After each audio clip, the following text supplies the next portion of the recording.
सभी पॉइंट्स को कवर करते हुए अपन चलेंगे, क्योंकि वहां से जो भी क्वेश्चन अपन डिस्कस करेंगे वहां से कोई अदर क्वेश्चन भी आ जाता है ना, तो आप इजीली सोल्व कर पाए। चलेगा, पहला क्वेश्चन आपके सामने।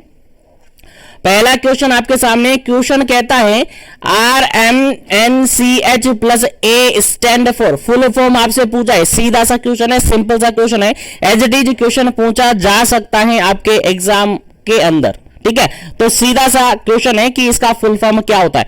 RMNCH प्लस A जो प्रोग्राम है उसका फुल फॉर्म आपसे पूछा है, ऑप्शन के अकॉर्डिंग आंसर आपको देना है। जल्दी से आंसर दीजिएगा। फर्स्ट ऑप्शन है यहाँ पर reproductive, maternal, newborn, child and adults and health. Second option है यहाँ पर reproductive, maternal, newborn, child plus adults and. C option है reproductive, maternal, newborn, child health plus adolescent. Third option है, sorry fourth option है reproductive, maternal, newborn, child plus plus adolescent health, sorry adult health. चलेगा, answer आपको देना है, क्या इसका correct answer होगा। क्वेश्चन सिंपल सा ये पूछा है कि RMNCH जो प्रोग्राम है, RMNCH प्लस A जो प्रोग्राम है उसका फुल फॉर्म क्या है। चलेगा, चारों ऑप्शन में रिपीट कर दे, फटाफट से आपको आंसर देना है, फिर आगे बढ़ेंगे नेक्स्ट क्वेश्चन पर। जल्दी कीजिएगा क्योंकि टाइमिंग अपने पास कम है और क्वेश्चन बहुत सारे हैं। अभी ब्लॉक में काफी समथिंग, एक ब्लॉक के अंदर 150 से ज्यादा समथिंग क्वेश्चन बनते हैं एक ब्लॉक के अंदर, और कोशिश करूंगा सारे क्वेश्चन आपको करवा दूं, इसलिए आपको जल्दी जल्दी से सेशन को लाइक शेयर करते रहना है और आंसर फटाफट से देते रहना है ताकि सेशन को आगे बढ़ाते रहे। चलेगा, इस क्वेश्चन का अगर बिल्कुल करेक्ट आंसर की अपन बात करें तो यहां पर देखेगा फर्स्ट ऑप्शन बिल्कुल करेक्ट है इस क्वेश्चन का। RMNCH प्रोग्राम की अगर अपन बात करते हैं इसका फुल फॉर्म की, तो R4 होता है रिप्रोडक्टिव, M4 होता है मैटरनल, N4 होता है न्यूबॉर्न और CH4 होता है child, child and adults and health. Child health और एडल्ट्स एंड हेल्थ दोनों आ गया, इसलिए यहां पर एंड लगा के। ठीक है, तो क्या होता है इसका फुल फॉर्म आपको याद होना चाहिए, reproductive, maternal and child health. ठीक है, मैटरनल, रिप्रोडक्टिव, चाइल्ड हेल्थ और एडल्ट्स एंड हेल्थ दोनों कंबाइनली इसके अंदर आएगी।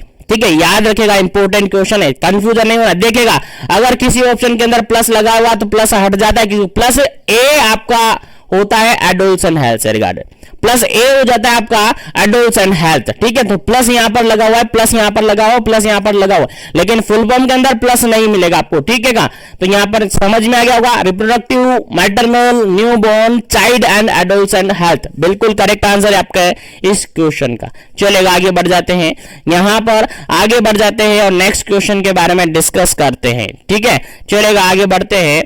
नेक्स्ट क्वेश्चन है आपका सेकंड क्वेश्चन। नेक्स्ट क्वेश्चन है सेकंड, और सेकंड क्वेश्चन के अंदर आपको लिखा हुआ है, देखिएगा सेकंड क्वेश्चन है द प्लस यहां पर हाईलाइट किया हुआ है, बोल रहा है कि RMNCH प्लस A क्या इंडिकेट करता है, प्लस A क्या इंडिकेट करता है। देखिएगा, अभी थोड़ी देर पहले मैंने आपको बता दिया प्लस A आपका क्या इंडिकेट करता है। चलेगा, जल्दी से आपको आंसर देना है, क्या इसका करेक्ट आंसर होगा। फटाफट से आंसर आपको देना है ताकि आगे बढ़े नेक्स्ट क्वेश्चन में। पहला ऑप्शन है यहाँ पर continuum of care, second option है यहाँ पर adolescence is an important stage of life, third option है यहाँ पर प्री प्रेगनेंसी फेज, और फोर्थ ऑप्शन है यहाँ पर linkage between the service provided at the adolescent stage of life. चलेगा, क्वेश्चन समझ में आ गया। अब आंसर आपको देना है, जल्दी कीजिएगा, क्या इसका करेक्ट आंसर होगा। जल्दी कीजिएगा, क्या इसका करेक्ट आंसर होगा, जल्दी कीजिएगा। चलेगा, यहां पर अगर बिल्कुल एक्यूरेट क्वेश्चन की बात करें, एक्यूरेट आंसर की अगर अपन बात करते हैं, तो इस क्वेश्चन का जो बिल्कुल करेक्ट आंसर होगा, आपका बिल्कुल करेक्ट आंसर होगा, that is option number B बिल्कुल करेक्ट आंसर होगा। आपने अगर ब्लॉक उठाकर देखा हो तो आपको देखने को मिला होगा यहां पर RMNCH जो प्रोग्राम अपन पढ़ते हैं उसके अंदर कंटिन्यूम ऑफ केयर भी पढ़ते हैं। क्या पढ़ते हैं? कंटिन्यूम ऑफ केयर भी पढ़ते हैं, लेकिन कंटिन्यूम ऑफ केयर यहां पर पढ़ते हैं, लेकिन यहां पर आपसे क्या पूछा था, A प्लस A का स्टैंड पूछा था। A प्लस A जो है, प्लस A जो है वो क्या इंडिकेट करता है, तो प्लस मतलब ऐड करना, और A फॉर एडोलेसेंट इंडिकेट करता है। क्या इंडिकेट करता है? एडोलेसेंट इंडिकेट करता है। और एडोलेसेंट एक ऐसी स्टेज होती है फीमेल के अंदर या मेल के अंदर या ह्यूमन के अंदर, जो कि काफी इंपॉर्टेंट होती है, काफी इंपॉर्टेंट होती है। इसलिए सिंपल सा इस क्वेश्चन का राइट आंसर क्या हो जाता है, adolescent is an important stage of life. बिल्कुल करेक्ट आंसर है, क्योंकि प्री प्रेगनेंसी कंडीशन आएगी नहीं और लिंकेज वाला कोई ऑप्शन यहां पर है ही नहीं। ठीक है, तो याद रखेगा, इंपॉर्टेंट क्वेश्चन है, आपको एग्जाम में पूछा जा सकता है। चलेगा, नेक्स्ट क्वेश्चन की बात करते हैं। तो थोड़ा स्पीडली चलूंगा क्योंकि क्वेश्चन काफी सारे, और सेशन को लाइक शेयर करते रहेगा ताकि सभी तक जुड़ जाए, सभी कैंडिडेट जुड़ जाए, सभी कैंडिडेट तक ये पहुंच जाए, क्योंकि मेरा टारगेट है सभी तक पहुंचाना। चलेगा, नेक्स्ट क्वेश्चन की बात करते हैं। 3 नंबर क्वेश्चन। 3 नंबर क्वेश्चन कहता है 5 मल्टीप्लाई बाय 5, 5 इंटू 5 का रेशियो आपने पढ़ा होगा कहीं ना कहीं, अगर ब्लॉक उठाया हो तो, और नहीं उठाया तो कोई दिक्कत नहीं है यार, मैं बता रहा हूं, कोई बात नहीं है, आपको याद रखना है बस। ठीक है, तो 5 into 5, 5 multiply by 5 matrix for the high impact of RMNCHA intervention include. देखेगा, जो RMNCH प्लस A जो प्रोग्राम है उसके अंदर इंटरवेंशन दिया गया है क्या, 5 इंटू 5, 5 मल्टीप्लाई बाय 5 मैट्रिक्स दिया गया है। तो उसके अंदर कौन कौन से इंटरवेंशन इंक्लूड किए गए, उसके अंदर क्या क्या इंक्लूड किया गया है, समझ में आ गया ना क्वेश्चन। सिंपल सा ये है कि 5 मल्टीप्लाई बाय 5, 5 इंटू 5 यानी कि 5 इंटू 5 करके जो मैट्रिक्स बनाई हुई है RMNCH प्रोग्राम के अंदर, उसके अंदर जो इंटरवेंशन इंक्लूड किए जाते हैं वो क्या है, या किन किन के लिए इंटरवेंशन इंक्लूड किए गए हैं। ऑप्शन के अकॉर्डिंग आंसर देना। पहला ऑप्शन यहां पर है रिप्रोडक्टिव या reproduction, maternal, newborn, child and adolescent health. Second option की बात करें तो 5 step of intervention. Third step की बात करें 3 डिले, और फोर्थ ऑप्शन की बात करें फैक्टर अफेक्टिंग द हेल्थ। चलेगा, जल्दी से आपको आंसर बताना है क्या इसका करेक्ट आंसर है। जो 5 इंटू 5 करके मैट्रिक्स बनी हुई है RMNCH प्रोग्राम के अंदर, उसके अंदर जो इंटरवेंशन अवेलेबल करवाए जाते हैं, प्रोवाइड करवाए जाते हैं, वो किन के लिए करवाई जाती है, स्पेशली क्वेश्चन के अकॉर्डिंग आंसर आपको देना है, ऑप्शन के अकॉर्डिंग आंसर आपको देना है। फटाफट से आंसर दीजिएगा क्या इसका करेक्ट आंसर होगा।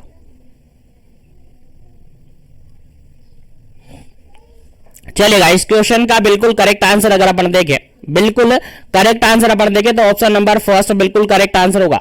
ऑप्शन नंबर फर्स्ट बिल्कुल करेक्ट आंसर होगा, क्योंकि 5 इंटू 5 जो मैट्रिक्स बनाई हुई है किसके अंदर, RMNCH प्लस A प्रोग्राम के अंदर, उसके अंदर जो इंटरवेंशन अवेलेबल करवाए जाते हैं वो रिप्रोडक्टिव हेल्थ को प्रोवाइड करवाए जाते हैं, मैटरनल हेल्थ को प्रोवाइड करवाए जाते हैं, न्यूबॉर्न हेल्थ को प्रोवाइड करवाए जाते हैं, चाइल्ड हेल्थ को प्रोवाइड करवाए जाते हैं, और प्लस ए जो है एडोलसेंट हेल्थ को प्रोवाइड किए जाते हैं। तो फर्स्ट ऑप्शन बिल्कुल करेक्ट है इस क्वेश्चन का, फर्स्ट ऑप्शन बिल्कुल करेक्ट है इस क्वेश्चन का। भेजे में बिठा लीजिएगा, क्वेश्चन अगर आपके एग्जाम में आता है तो गलत नहीं होना चाहिए, गलत नहीं होना चाहिए, क्योंकि काफी इंपोर्टेंट क्वेश्चन है, पूछा जा सकता है मैटरनल हेल्थ से रिगार्डेड और RMNCH प्रोग्राम से रिगार्डेड। चलेगा, नेक्स्ट क्वेश्चन की बात करते हैं। नेक्स्ट क्वेश्चन आपका 4 नंबर क्वेश्चन है, और 4 नंबर क्वेश्चन काफी इंपोर्टेंट है, लेकिन अभी भी काफी सारे कैंडिडेट नहीं जुड़ पाए, तो सेशन को एक बार से लाइक शेयर कर दीजिएगा। और सभी कैंडिडेट से कहना चाहूंगा डेली अप टू डेट आपकी सेशन हो रहे हैं, डेली अप टू डेट आप सेशन में ज्वाइन हो जाइएगा, ताकि आप इजीली सभी क्वेश्चन को समझ सके। चलेगा, फोर्थ क्वेश्चन है आपका national iron plus a incentive, sorry initiative include. देखिए क्वेश्चन यहां पर ये लिखा हुआ है नेशनल आयरन प्लस ए इनिशिएटिव इंक्लूड। चलेगा, किसके लिए है, आयरन, नेशनल आयरन प्लस ए इनिशिएटिव इंक्लूड किसके लिए इंक्लूड की गई है, ये नेशनल आयरन प्लस इनिशिएटिव। बताइएगा, आंसर आपको देना है। पहला ऑप्शन यहां पर एडोलसेंट के लिए, सेकंड ऑप्शन यहां पर एंटीनेटल मदर के लिए, थर्ड ऑप्शन यहां पर पोस्ट नेटल मदर के लिए, और फोर्थ ऑप्शन यहां पर ओल्ड एज के लिए। फटाफट से आंसर दीजिएगा क्या इसका करेक्ट आंसर है। क्वेश्चन समझ में आ गया। क्वेश्चन में सिंपल सा ये कहा गया है, क्वेश्चन में सिंपल सा ये कह रहा है कि नेशनल आयरन प्लस इनिशिएटिव जो इंक्लूड किया गया है वो किसके लिए इंक्लूड किया गया है, या नेशनल आयरन प्लस ए इनिशिएटिव के अंदर किसको इंक्लूड किया जाता है। कैसे भी समझे, क्वेश्चन का आंसर आपको आना चाहिए, क्वेश्चन का आंसर आपको आना चाहिए। देखिएगा प्लस आयरन प्लस इनिशिएटिव की बात की जा रही है तो इसके अंदर क्या आंसर करेक्ट होना चाहिए, जल्दी से आपको आंसर देना है फटाफट से, क्या इसका करेक्ट आंसर होगा, फिर आगे बढ़ेंगे नेक्स्ट क्वेश्चन पर।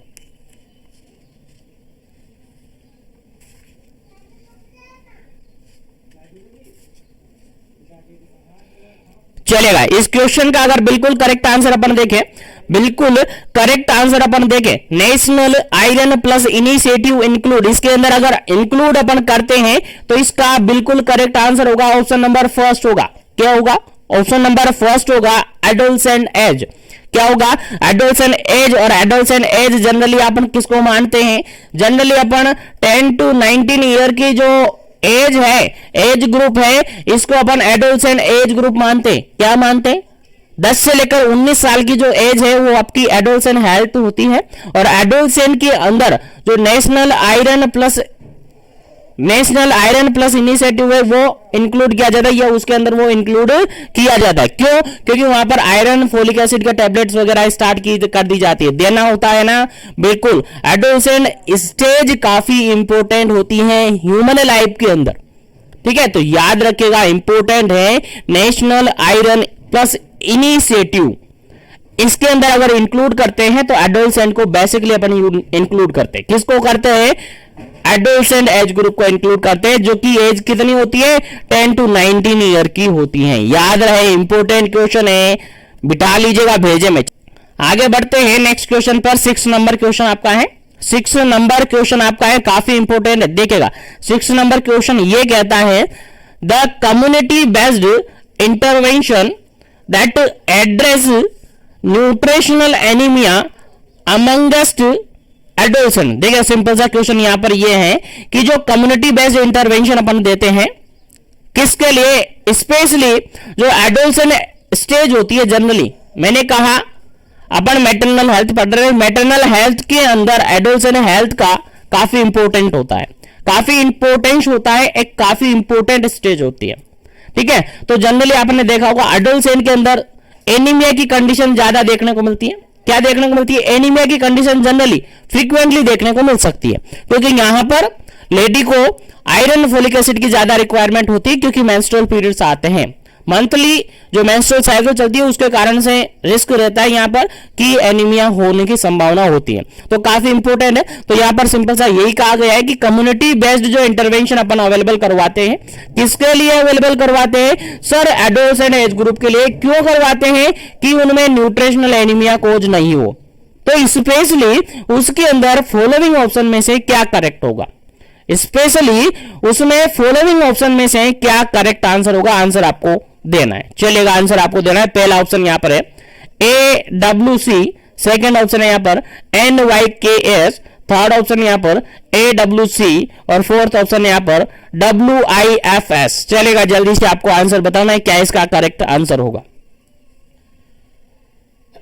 Sorry, community based intervention that address the nutritional anaemia among the adolescent. Adolescent के अंदर जो एनीमिया होता है उसके रिगार्डेड अगर कम्युनिटी बेस्ड इंटरवेंशन की अपन बात करें तो उसके अकॉर्डिंग क्या ऑप्शन यहां पर करेक्ट होगा, क्या ऑप्शन यहां पर आपका करेक्ट होगा।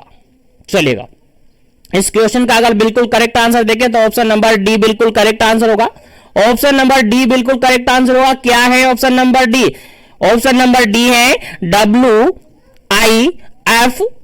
WIFS मतलब क्या सर, WIFS मतलब होता है वीकली, WIFS मतलब होता है वीकली, क्या होता है weekly iron, weekly I for iron, weekly iron and F for folic acid. याद रखिएगा, इंपोर्टेंट है, नोट करते रहिएगा, नोट करते रहेगा, नोटबुक साथ में रखेगा।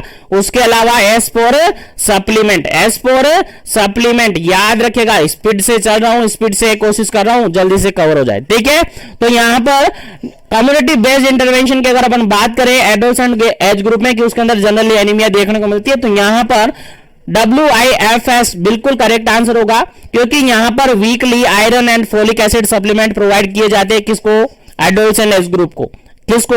एडोलसेंट एज ग्रुप को, ताकि उसको एनीमिया से बचाया जा सके। यानी एनीमिया के रिगार्डेड प्रिवेंशन के लिए ये इंक्लूड किया जाता है। ठीक है, याद रखिएगा, इंपॉर्टेंट क्वेश्चन है। चलेगा आगे बढ़ते हैं नेक्स्ट क्वेश्चन पर। नेक्स्ट क्वेश्चन आपके सामने काफी इंपॉर्टेंट है, देखिएगा काफी इंपॉर्टेंट है, और आई थिंक आपके एग्जाम में 101% आपके एग्जाम में पूछा जा सकता है, क्योंकि काफी इंपॉर्टेंट क्वेश्चन है। क्वेश्चन क्या कहता है समझते हैं। Supervised administration of weekly iron and folic acid supplement. देखिए क्वेश्चन सिंपल सा यहां पर ये कहा जा रहा है, सुपरवाइज एडमिनिस्ट्रेशन, यानी एडमिनिस्ट्रेशन को अपन को सुपरवाइज करना है, या एडमिनिस्ट्रेशन आप कर रहे हो मान के चलेगा, weekly iron and folic acid supplement, weekly iron and folic acid supplement, जो कि अभी जस्ट थोड़ी देर पहले अपन ने पढ़ा। यानी एडोलसेंट एज ग्रुप को एनीमिया से बचाने के लिए, एनीमिया के रिगार्डेड प्रिवेंशन के लिए उसको WIFS प्रोवाइड किया जाता है, यानी weekly iron and folic acid supplement provide किए जाते हैं। तो वो कितने अमाउंट में प्रोवाइड किए जाते हैं ये आपको बताना है। क्वेश्चन समझ में आया क्या कह रहा हूं मैं? बिल्कुल वही है कि हम वीकली एक एडोलसेंट एज ग्रुप के अंदर weekly iron and folic acid supplement provide करते हैं किसी एडोलसेंट एज ग्रुप की लेडीज को, एडोलसेंट एज ग्रुप की गर्ल्स को, तो उनको कितना iron and folic acid supplement provide किया जाता है स्पेशली। ऑप्शन के अकॉर्डिंग आंसर आपको देना। पहला ऑप्शन यहां पर है, देखिएगा 50 mg आयरन एलिमेंटल आयरन। ठीक है, 50 mg तो एलिमेंटल आयरन और 100 माइक्रोग्राम यहां पर फोलिक एसिड। सेकेंड ऑप्शन है यहां पर 100 mg एलिमेंटल आयरन और 300 microgram folic acid. Third option की बात करें तो 100 mg तो एलिमेंटल आयरन और 500 microgram folic acid. D option है यहां पर 200 mg एलिमेंटल आयरन और 350 माइक्रोग्राम फोलिक एसिड। चलेगा, आंसर आपको देना है फटाफट से। क्या इसका करेक्ट आंसर है? Most most most important question है, आपके एग्जाम में एज इट इज पूछा जा सकता है कि जो weekly iron and folic acid supplement अपन देते हैं एडोलसेंट एज ग्रुप को, वो कितना देते हैं, आंसर आपको देना है फटाफट से। क्या इसका करेक्ट आंसर है? I think previously question paper जो हो चुके हैं इग्नू यूनिवर्सिटी में, वहां पर ऐसा क्वेश्चन पूछा हुआ है। ठीक है, तो आपको याद होना चाहिए। चलेगा, इस क्वेश्चन का राइट आंसर आप बता दीजिएगा, फिर आगे बढ़ेंगे अपन नेक्स्ट क्वेश्चन पर। चलेगा, यहां पर अगर बात करते हैं अपन, यहां पर अगर बात करते हैं तो ऑप्शन नंबर थर्ड यहां पर, ऑप्शन नंबर सी यहां पर बिल्कुल करेक्ट आंसर है। ऑप्शन नंबर सी यहां पर बिल्कुल करेक्ट आंसर है। अगर weekly iron and folic acid की बात करें तो एलिमेंटल आयरन प्रोवाइड करते हैं अपन एडोलसेंट एज ग्रुप को, कितना? 100 mg 100 mg प्रोवाइड करते हैं एलिमेंटल आयरन। याद रहे, इंपोर्टेंट क्वेश्चन है, इंपोर्टेंट क्वेश्चन है। कितना एलिमेंटल आयरन प्रोवाइड करते हैं? 100 mg प्रोवाइड करते हैं। अगर फोलिक एसिड की बात करें, फोलिक एसिड की बात करें तो कितना प्रोवाइड करते हैं? 500 माइक्रोग्राम प्रोवाइड करते हैं। कितना? 500 माइक्रोग्राम। याद कर लीजिएगा, याद रख लीजिएगा, याद होना चाहिए। ठीक है, तो कितना? 100 ग्राम। 100 mg तो यहां पर 100 mg तो यहां पर एलिमेंटल आयरन प्रोवाइड किया जाता है, और 500 माइक्रोग्राम, याद रखेगा माइक्रोग्राम की बात कर रहा हूं। अगर यहां पर mg की बात करेंगे तो फिर गलत हो जाएगा। माइक्रोग्राम फोलिक एसिड यहां पर प्रोवाइड किया जाता है एक एडोलसेंट एज ग्रुप को। याद रहे, रट लीजिएगा, भेजे में बिठा लीजिएगा। क्वेश्चन आपके एग्जाम में पूछा जा सकता है, भूलना नहीं है। चलेगा, आगे बढ़ता हूं मैं नेक्स्ट क्वेश्चन पर। नेक्स्ट क्वेश्चन आपके सामने 8 नंबर है, और 8 नंबर क्वेश्चन सिंपल सा यहां पर क्या कहता है, देखिएगा, समझिएगा क्या क्वेश्चन कहता है। काफी इंपोर्टेंट क्वेश्चन है यहां पर, देखिएगा। क्वेश्चन कहता है web based health management and information system HMIS। Previously session जो फर्स्ट पेपर का सेशन अपन ने डिस्कस किया था, लास्ट सेशन, उसके अंदर अपन ने डिस्कस किया था HMIS के रिगार्डेड। याद होगा आपको, नहीं याद है तो बहुत अच्छी बात है कि आपको याद नहीं रहा जो क्लास में पढ़ा है। ठीक है, अच्छी बात है, याद नहीं रहना चाहिए, रखना भी नहीं है क्योंकि एग्जाम नहीं देना है। ठीक है, तो यहां पर आपको याद रखना है। ठीक है, याद रखना है, उल्टा मत समझेगा, उल्टा कह रहा हूं ताकि आपको समझ में बैठे, ठीक है। ये आपको याद रखना है। प्रीवियसली सेशन के अंदर अपन ने HMIS के रिगार्डेड काफी सारे क्वेश्चन डिस्कस किए थे। यहां पर एक क्वेश्चन एक बार फिर से बन के आता है और इंपॉर्टेंट है आपके एग्जाम पॉइंट ऑफ व्यू से। और जो भी डाटाज मैं बता रहा हूं बिल्कुल आपके मॉड्यूल्स के बता रहा हूं, बिल्कुल कंफ्यूजन बिल्कुल भी नहीं रहना। अगर आपको लगता है कि नहीं हमें कंपिटिटिव एग्जाम्स की तरीके से आंसर चाहिए तो कंपिटिटिव एग्जाम्स की तरीके से यूनिवर्सिटी आपका आंसर नहीं मानेगी, आपके मॉड्यूल्स को उठाकर देखेगा, आपके मॉड्यूल्स के अंदर जो आंसर है वही है और वो गलत नहीं है, वो गलत नहीं है। डाटा चेंजेज हो सकते हैं, गलत नहीं है, एग्जैक्ट गलत नहीं कह सकते अपन उसको, ठीक है, ध्यान रहे, ठीक है। चलेगा, इस 8 नंबर क्वेश्चन का आंसर ये पूछा गया है कि जो HMIS जो है यानी हेल्थ मैनेजमेंट इंफॉर्मेशन सिस्टम है वो कब इनिशिएटेड हुआ था, कब स्टार्ट हुआ था, एक्चुअली में क्वेश्चन ये पूछा है। चलेगा, अब आपको आंसर बताना है क्या इसका करेक्ट आंसर होगा। उम्मीद है सभी को याद होगा, जिसको याद नहीं है वो याद रख लीजिएगा, जिसको याद नहीं है वो याद रख लीजिएगा क्योंकि काफी इंपॉर्टेंट है। इसके रिगार्डेड प्रीवियसली एग्जाम पेपर के अंदर क्वेश्चन आया हुआ है, प्रीवियसली एग्जाम पेपर के अंदर क्वेश्चन आया हुआ है। फर्स्ट ऑप्शन यहां पर देखेगा 1985, सेकंड ऑप्शन देखेगा 1997, थर्ड ऑप्शन देखेगा 2005 और फोर्थ ऑप्शन देखेगा 2008। चलेगा, आंसर बताएगा 1985, 1997 और 2005 और 2008। चलिएगा, आंसर आपको बताना है HMIS कब इनिशिएट हुआ था। चलिएगा, आंसर आपका क्या होगा, फटाफट से आंसर दीजिएगा। और इसके रिगार्डेड अलग से कुछ डाटा है जो भी मैं यहां पर आपको क्लियर करवा दूंगा क्योंकि यहां से आपको प्रीवियसली एग्जाम में क्वेश्चन पूछा हुआ है। चलेगा, यहां पर 8 नंबर का क्वेश्चन है, वो क्या कहता है कि जो HMIS है हेल्थ मैनेजमेंट इंफॉर्मेशन सिस्टम है वो कब स्टार्ट हुआ था, तो आपका आंसर जाएगा सर ऑप्शन नंबर डी। क्या जाएगा जी, ऑप्शन नंबर डी बिल्कुल करेक्ट आंसर जाएगा। 2008 के अंदर ये सिस्टम स्टार्ट कर दिया गया था, ठीक है। याद रखेगा HMIS जो सिस्टम है हेल्थ मैनेजमेंट इंफॉर्मेशन सिस्टम है 2008 के अंदर स्टार्ट कर दिया गया था और इसके अंदर कुछ क्राइटेरिया वगैरह फिक्स कर दिया गया था, कुछ क्राइटेरिया फिक्स किया गया था जिसके अंदर अगर अपन बात करें क्राइटेरिया इसकी तो अलग अलग कलर कोडिंग भी यहां पर परफॉर्मेंस को देखते हुए दिए थे। अलग अलग कलर कोडिंग में यहां डिवाइडेड कर दिया जाता है, अलग अलग कलर कोड में यहां क्या कर दिया जाता है, क्या क्या कर दिया जाता है, डैशबोर्ड बनाकर अलग अलग कलर कोड में यहां पर कंडीशन को क्या कर दिया जाता है, उनकी परफॉर्मेंस को डिवाइड कर दिया जाता है। जहां पर बेसिकली अगर बात करें तो 4 कलर कोड रखे जाते हैं, जहां पर बेसिकली अगर अपन बात करें तो 4 कलर कोड रखे जाते हैं। यहां पर याद रखेगा परफॉर्मेंस बेस्ड पर क्वेश्चन आया हुआ है, अभी बताऊंगा कहां से क्वेश्चन आया हुआ है। 4 कलर कोड स्पेशली रखे गए हैं जिसके अंदर ग्रीन कलर कोड है, जिसके अंदर आपका येलो कलर कोड है, जिसके अंदर आपका पिंक कलर कोड है, पिंक या फिर इसको आप जनरली बेबी पिंक कह सकते हैं। कौन सा पिंक, बेबी पिंक कलर। और फोर्थ ऑप्शन है आपका रेड कलर। ये बेसिकली 4 कलर कोड है। इंफॉर्मेशन ध्यान रखिएगा जो परफॉर्मेंस होती है और ये भी किसके अंदर आता है, आपका टॉपिक RMNCHA प्लस जो प्रोग्राम है उसके अंदर ही आता है, हेल्थ मैनेजमेंट इंफॉर्मेशन सिस्टम के अंदर। जहां पर क्वेश्चन आपसे कैसे पूछा जाएगा, थोड़ा सस्पेंस रखिएगा, सस्पेंस से बेटर रहेगा, बने रहेगा। मैं भी बताऊंगा कहां से क्वेश्चन कैसे पूछा जाएगा, ठीक है। तो अलग से एक तरीके से डैशबोर्ड बनाया गया है, HMIS के अंदर डैशबोर्ड बनाया गया है जिसके अंदर अलग अलग कलर कोड को देखते हुए एक एनालिसिस के लिए, परफॉर्मेंस एनालिसिस को करने के लिए यानी परफॉर्मेंस को देखने के लिए अलग अलग कलर कोड के रिगार्डेड अपन कंडीशन को डिवाइड करते। देखिएगा, अगर अपन देखें ग्रीन कलर कोड है तो यहां पर जो कंडीशन होगी वो कैसी रहेगी, गुड रहेगी। अगर येलो कलर की कोड, येलो कलर कोड की अपन बात करें तो यहां पर कंडीशन कैसी रहेगी, प्रोमिसिंग रहेगी। कैसी रहेगी, प्रोमिसिंग रहेगी। और पिंक कलर कोड की अगर अपन बात करें तो यहां पर कंडीशन कैसी रहेगी, लो रहेगी।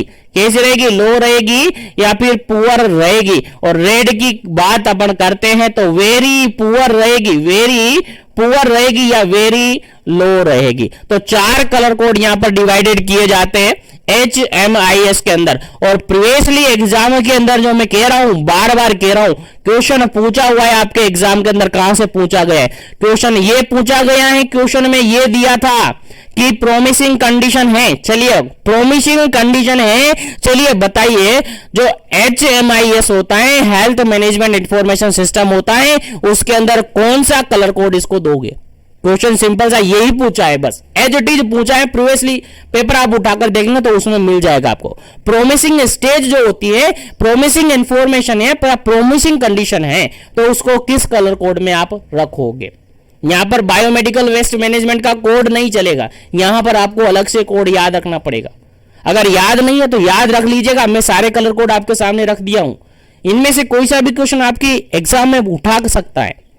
ठीक है, तो पूरा ब्लॉक में मोल्डेड करके दूंगा, परेशान मत होइएगा, सारा कुछ दूंगा, कहीं भी बाहर से नहीं जाएगा, क्वेश्चन बाहर से जाएगा ही नहीं यार, सारा मॉड्यूल्स आपको दे दूंगा, चलेगा। यहां पर अगर बात करें तो प्रोमिसिंग से रिगार्डेड आपसे क्वेश्चन पूछा गया था, जिसका आंसर आपका येलो कलर कोड होगा। क्या होगा? येलो कलर कोड होगा। ये सब क्या है? परफॉर्मेंस है। क्या है? सब परफॉर्मेंस है। परफॉर्मेंस को चेक करने के लिए कलर कोड यहां पर बनाए हुए हैं। परफॉर्मेंस को चेकआउट करने के लिए यहां पर आपके कलर कोड बनाए गए। और कलर कोड को अगर अपन देखें, कलर कोड अपन देखें तो यहां पर अगर मान के चलेगा किसी क्लाइंट की कोई पेशेंट है, उसकी कंडीशन अगर गुड है, उसकी कंडीशन अगर गुड है तो उसको अपन HMIS के अंदर जो हेल्थ मैनेजमेंट इंफॉर्मेशन सिस्टम होता है उसके अंदर अपन क्या करते हैं? ग्रीन कलर कोड में रखते हैं। किसके अंदर रखते हैं? ग्रीन कलर कोड के अंदर रखते हैं। अगर पेशेंट की कंडीशन प्रोमिसिंग है तो उसको येलो कलर कोड में रखेंगे। अगर पेशेंट की कंडीशन लो है, पुअर है, काफी कमजोर है, तो उसको अपन पिंक कलर के अंदर रखेंगे, बेबी पिंक कलर जो होता है उसके अंदर रखेंगे। और पेशेंट बिल्कुल ही लो है, बिल्कुल ही कमजोर है, तो फिर उसको लास्ट फाइनल कलर होता है दैट इज रेड, जो कि खतरे की घंटी होती है और यहां पर डेंजरस होता है। ठीक है, तो इस तरीके से अपन परफॉर्मेंस अपन चेकआउट करते हैं हेल्थ मैनेजमेंट इंफॉर्मेशन सिस्टम के अंदर। तो यहां से 101% आपके एग्जाम में क्वेश्चन पुट अप हो सकता है। तो फटाफट से स्क्रीनशॉट ले लीजिएगा या नोट कर लीजिएगा, आपकी इच्छा है क्या करना है। चलेगा, आगे बढ़ते हैं नेक्स्ट क्वेश्चन पर। लेकिन सेशन को लाइक शेयर नहीं किया तो लाइक शेयर कर दीजिएगा।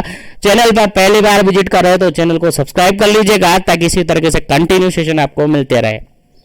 उसी के साथ अगर आपने अभी तक मिशन एजुकेशन ऐप डाउनलोड नहीं किया तो कर लीजिएगा, क्योंकि वहां पर आपको काफी सारे MCQs अवेलेबल करवाए गए हैं। अप्रोक्सीमेटली 2000 समथिंग क्वेश्चन वहां पर आपको अवेलेबल करवा रखे हैं। चलेगा, आगे बढ़ते हैं, फटाफट से इसको नोट कर लीजिएगा, फिर आगे बढ़ते हैं।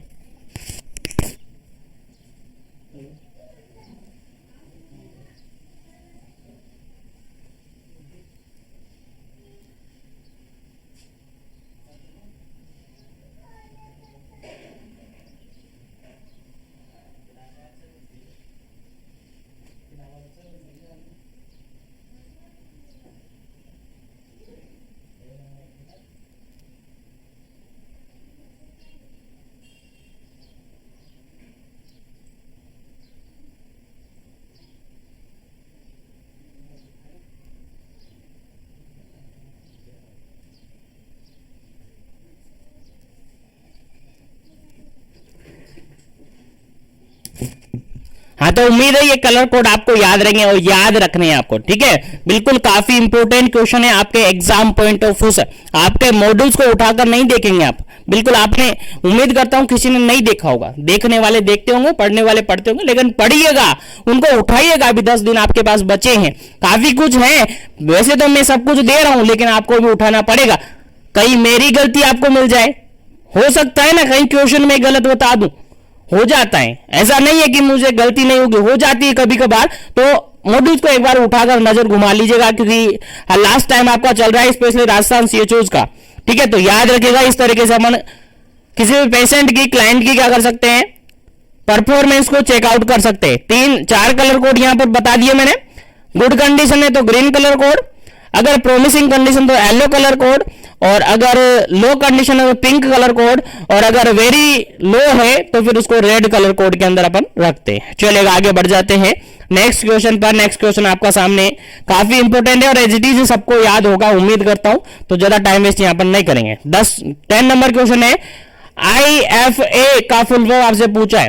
पहला ऑप्शन यहां पर है इंट्रा फोलिकुलर एसे, सेकंड ऑप्शन यहां पर है इंटरफ्यूज एसिड, थर्ड ऑप्शन यहां पर है इंसुलिन फ्यूसिफॉर्म अमीनो, और फोर्थ ऑप्शन यहां पर है आयरन एंड फोलिक एसिड। चलेगा, जल्दी से आपको आंसर बता देना है।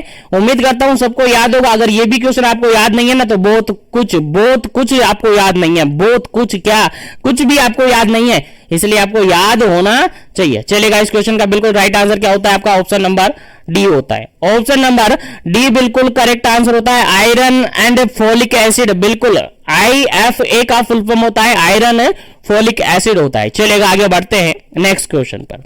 आगे बढ़ते हैं नेक्स्ट क्वेश्चन पर। नेक्स्ट क्वेश्चन आपके सामने काफी इंपॉर्टेंट है और पता नहीं कितनी बार मैं सोल्व करवा चुका हूं, पता नहीं कितनी बार मैं बता चुका हूं।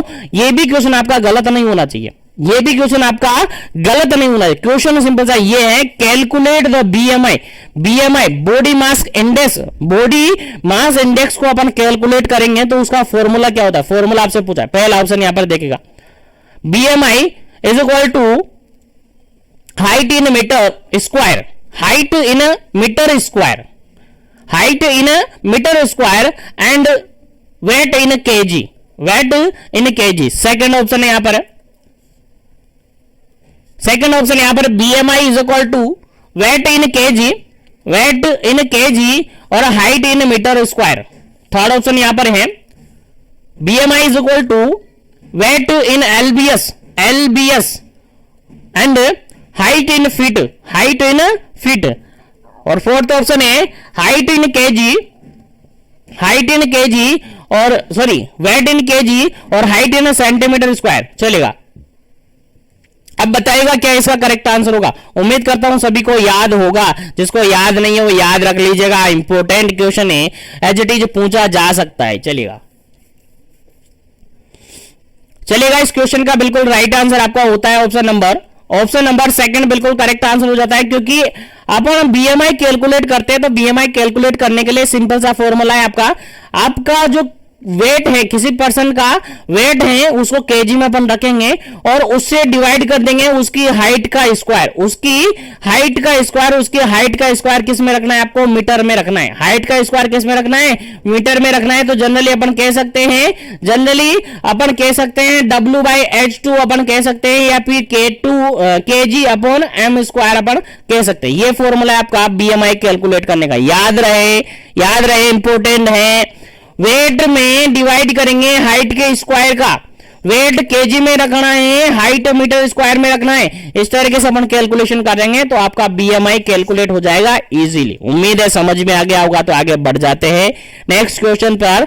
नेक्स्ट क्वेश्चन आपके सामने काफी इंपॉर्टेंट है, मोस्ट इंपॉर्टेंट है। 100% आपके एग्जाम में पूछने की संभावना है, 100% आपके एग्जाम में आने की संभावना है, तो याद रखेगा। The daily recommended dietary allowance RDA for calcium in pregnancy and lactation। देखिए सिंपल सा क्वेश्चन यहां पर ये पूछा है, प्रेगनेंसी और लैक्टेशन की कंडीशन है, उसके अंदर अपन कैल्शियम अवेलेबल करवाते हैं लेडी को।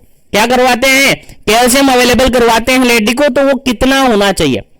डेली अलाउंस के अकॉर्डिंग बताना है, डेली रिकमेंडेड डाइटरी अलाउंस के अंदर बताना है कि कैल्शियम रिक्वायरमेंट कितनी होती है प्रेगनेंसी के अंदर और लैक्टेशन के अंदर। आंसर बताना है, जल्दी से आपको आंसर देना। पहला ऑप्शन यहां पर है 1200 mg per day, second option है 1400 mg per day, third option है 1500 mg पर डे और डी ऑप्शन यहां पर 1600 mg पर डे। चलेगा, आंसर बताएगा 1200, 1400, 1500 और 1600।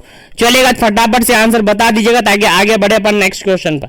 चलेगा, जल्दी कीजिएगा। कैल्शियम की बात की जा रही है प्रेगनेंसी और लैक्टेशन की कंडीशन में। डेली अलाउंस आपसे पूछा है, RDA पूछा है। चलेगा, इस क्वेश्चन का अगर बिल्कुल करेक्ट आंसर अपन देखे ना, बिल्कुल करेक्ट आंसर अगर अपन देखे ना, तो बिल्कुल करेक्ट आंसर होता है आपका option number A. Option number A बिल्कुल करेक्ट आंसर होगा। 1200 mg की जरूरत पड़ती है, 1200 mg की जरूरत पड़ती है लेडी को पर डे के अकॉर्डिंग, याद रखना है, भेजे में बिठा लेना है। अगर क्वेश्चन पूछा जाए ना तो याद होना चाहिए, आपको आना चाहिए। चलेगा, उम्मीद करता हूं समझ में आ रहा होगा। तो आगे बढ़ जाता हूं मैं नेक्स्ट क्वेश्चन पर, क्योंकि क्वेश्चन काफी सारे हैं। चलेगा, नेक्स्ट क्वेश्चन की बात करते हैं। 13 नंबर क्वेश्चन है। 13 नंबर क्वेश्चन कहता क्या है, देखिएगा, समझिएगा। 13 नंबर क्वेश्चन कहता है high risk cases can be. High risk cases किसको कंडीशन मतलब किसको अपन कंसीडर करेंगे, हाई रिस्क केस कौन से होते हैं, बताइए फटाफट से। ऑप्शन के अकॉर्डिंग आंसर देना। पहला ऑप्शन यहां पर है वुमेन बिलो 18 ईयर, 18 साल से कम की लेडी। उसके अलावा एज ओवर 35 से ज्यादा ईयर की लेडी, और उसके अंदर क्या है, प्राइमरी ग्रेविडा। चलेगा, समझ में आया ना। यानी ऐसी लेडी जो कि अभी 18 की नहीं हुई है, 18 की नहीं हुई, लेकिन उसके अंदर प्राइमरी ग्रेविडा यानी वो प्रेग्नेंट हो गई है। या फिर ऐसी लेडी जो कि 35 से अबव है लेकिन वो फर्स्ट टाइम प्रेग्नेंट हुई है, प्राइमरी ग्रेविडा उसके अंदर है। सेकंड ऑप्शन है यहां पर है वुमेन हु हैव हैड 4 और मोर प्रेगनेंसी एंड डिलीवरी। एक लेडी जिसको 4 या 4 से ज्यादा प्रेगनेंसी हो चुकी है और डिलीवरी हो चुकी है। थर्ड ऑप्शन की अगर बात करें तो शॉर्ट स्टर्ड प्राइमरी ग्रेविडा। अगर उसकी जो पेल्विक बोन्स वगैरह होती है उनके अंदर शॉर्ट स्टर्ड है और उसके अंदर प्राइमरी ग्रेविडा है। तो अब चलिएगा फोर्थ ऑप्शन यहां पर ऑल ऑफ द अबव। चलेगा, क्या इसका करेक्ट आंसर है, फटाफट से क्वेश्चन समझ में आ गया होगा। हाई रिस्क कंडीशन किसको अपन मानेंगे, फॉलोइंग ऑप्शन में से हाई रिस्क कंडीशन किसको मानेंगे, आंसर आपको देना है। जल्दी कीजिएगा, क्या इसका करेक्ट आंसर होगा। फिर आगे बढ़ते हैं पर नेक्स्ट क्वेश्चन पर, जल्दी कीजिएगा, काफी इंपोर्टेंट क्वेश्चन है आपके एग्जाम पॉइंट ऑफ व्यू से।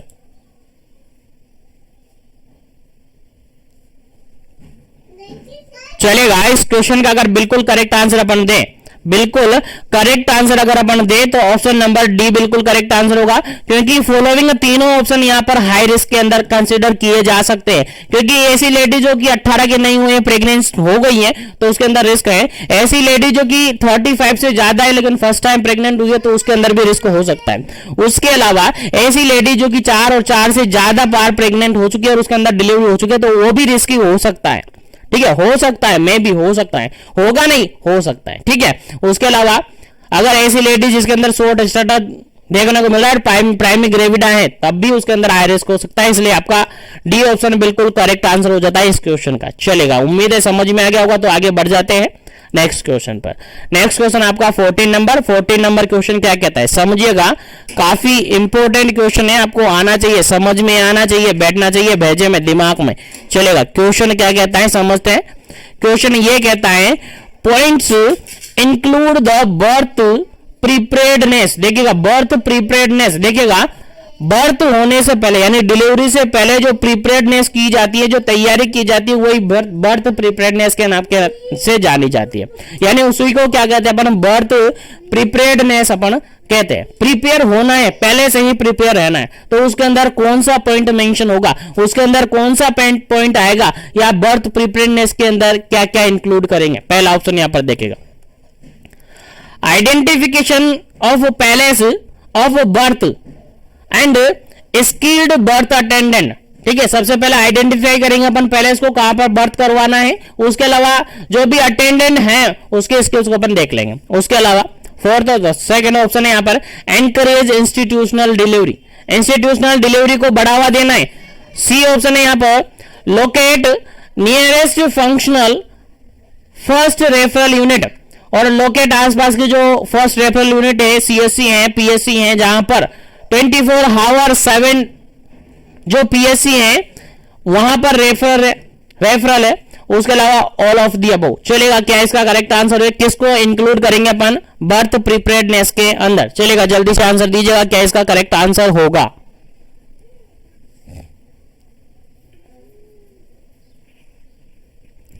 चलेगा, अगर बिल्कुल करेक्ट आंसर की बात करें तो इस क्वेश्चन का आंसर बिल्कुल करेक्ट होगा option number D. Option number D बिल्कुल करेक्ट आंसर होगा, क्योंकि अगर बात करें तो सबसे पहला ऑप्शन भी बिल्कुल करेक्ट है कि हमें जो पैलेस है उसको आइडेंटिफाई कर लेना है, उसके अंदर जो भी स्किल्ड है, जो अटेंडेंट है, जो भी अटेंड करेगा उसको देख लेना है। उसके अलावा सेकंड ऑप्शन है इंस्टीट्यूशनल जो डिलीवरी है उसको बढ़ावा देंगे। और थर्ड ऑप्शन यहाँ पर है कि आसपास की जो भी नियरेस्ट फर्स्ट रेफरल यूनिट है या पीएससी है जो कि आसपास है उसको देख लेना है कि अगर कोई इमरजेंसी आ जाती है तो तुरंत अपन उसको रेफर कर सकते हैं। अगर ऐसी तीनों ऑप्शन है तो ये सारे दोनों तीनों क्या कहाँ इंक्लूड किए जाते हैं, बर्थ प्रिपेयरनेस के अंदर इंक्लूड किए जाते हैं, क्योंकि ये सारी तैयारी पहले से ही होके रहती है, क्योंकि पहले से ही पता रहता है। ईडीटी कैलकुलेट कर लेते हैं, expected date of delivery, expected date of delivery calculate कर लेते हैं, पहले से अंदाजा रहता है कि इस डेट के समथिंग आपकी डिलीवरी हो सकती है, तो उसके रिगार्डेड पहले से प्रिपेयर्डनेस रहना होता है। इसलिए ऑल ऑफ दी अबव बिल्कुल करेक्ट है इस क्वेश्चन का। चलेगा आगे बात करते हैं नेक्स्ट क्वेश्चन की। नेक्स्ट क्वेश्चन आपके सामने है 15 नंबर। नेक्स्ट क्वेश्चन आपके सामने 15 नंबर। 15 नंबर क्वेश्चन कहता है the first fetal motion felt by the mother is known as. देखिएगा सिंपल सा क्वेश्चन पूछा गया है, काफी इंपोर्टेंट क्वेश्चन है कि पहली बार लेडी प्रेग्नेंट है, मान के चलेगा लेडी प्रेग्नेंट है और लेडी को पहली बार ऐसा फील हुआ है कि उसके अंदर जो उसके यूट्रस के अंदर जो फीटस है उसने मूवमेंट किया है। और जनरली अपन इस बात को कहते हैं कि बच्चे ने लात मारी, कहते हैं ना, वही कह रहा हूं, क्वेश्चन यही कह रहा है कि बच्चे ने सबसे पहले लात मारी, उसको अपन क्या कहते हैं। सबसे पहले मदर, केवल मदर को फील हुआ है, तुम्हें फील नहीं होगा। मदर ने फील किया है कि बेबी ने मोशन किया, बेबी ने गति की, बेबी ने मूवमेंट किया, या बेबी ने मुझे लात मारा, कैसे भी समझ लीजिएगा, उसको अपन क्या कहते हैं। पहला ऑप्शन यहां पर है चैडविक साइन, उसको कहेंगे। सेकंड ऑप्शन है यहाँ पर ओसिएंडर साइन, अपन इसको कहेंगे। थर्ड ऑप्शन है यहाँ पर क्विकनिंग, अपन इसको कहेंगे। और फोर्थ ऑप्शन यहाँ पर गुडल साइन, अपन इसको कहेंगे। चलेगा, जल्दी से आपको आंसर देना है, क्या इसका करेक्ट आंसर होगा, फटाफट कीजिएगा क्योंकि टाइमिंग कम है, क्वेश्चन बहुत सारे हैं। क्या कहेंगे ऐसी कंडीशन को कि बच्चे ने लात मारी, मदर को सबसे पहले फील हुआ मोमेंट को अपन क्या कहते हैं, मदर ने सबसे पहले फील किया है, ऐसे मोमेंट को अपन कहते हैं। That is option number C बिल्कुल करेक्ट आंसर है, क्विकनिंग कहेंगे। क्या कहेंगे जी, क्विकनिंग कहेंगे। क्विकनिंग कहते हैं जनरली अगर सबसे पहले जो मदर फील करती हैं first moment of the fetus, fetus का पहला मोमेंट अगर फील करती हैं लेडी, तो उस कंडीशन को या उसको अपन कहते हैं, उस मोमेंट को अपन कहते हैं क्विकनिंग। क्या कहते हैं, क्विकनिंग कहते हैं। और जनरली अगर अपन बात करें प्राइमरी ग्रेविडा लेडी है, यानी अगर पहली बार प्रेग्नेंट हुई है तो ये जनरली देखने को मिलता है 18 वीक पर। थोड़ा सा वेरिएशन यहां पर देखने को मिलता है एग्जैक्ट, लेकिन ध्यान है तो 18 वीक के समथिंग ये देखने को मिलता है। अगर मल्टी ग्रेविडा फीमेल है तो ये जनरली आपको जल्दी ही देखने को मिल जाता है, 16 वीक पर ये देखने को मिल जाता है। याद रहे, इंपोर्टेंट क्वेश्चन है, ठीक है। तो लेडी सबसे पहली बार जो मोमेंट फील करती हैं फीटस का, उसको कहते हैं आप क्विकनिंग। और जनरली प्राइमरी ग्रेविडा के अंदर जो लेडी पहली बार प्रेग्नेंट हुई है उसके अंदर 18 वीक का देखने को मिलता है।